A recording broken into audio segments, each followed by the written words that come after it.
Hi folks, welcome to another edition of Lee's Thoughts. And today we are doing another product I bought. You know, if you've been watching my videos at all, you know the Clocky family is gearing up to go full-time RVing. So I bought lots of parts to get geared up. There's so many little parts and little nitnoids that, you know, I want you to know, and I want to offer you some advice, and hopefully you would return the favor by using our links. But one of the things you're going to absolutely have to have if you are RVing full-time or part-time or just a weekend person is you're going to have anti-siphon connectors on your hose that hooks to the RV park's water.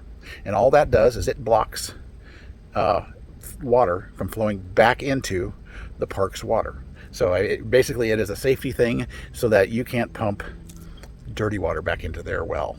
And it is a mandate in almost every state. I would venture to say every state that you have to have one of these on your connection to their connection.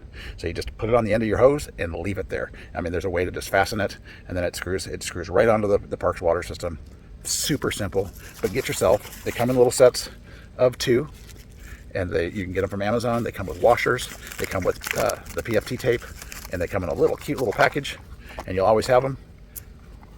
Get yourself some anti-siphon. You're going to need them. You'd hate to get kicked out of a park because you didn't have one, or have to buy one of theirs for $25 when you can get one. You get a pair of them way cheaper. Get yourself some anti-siphon.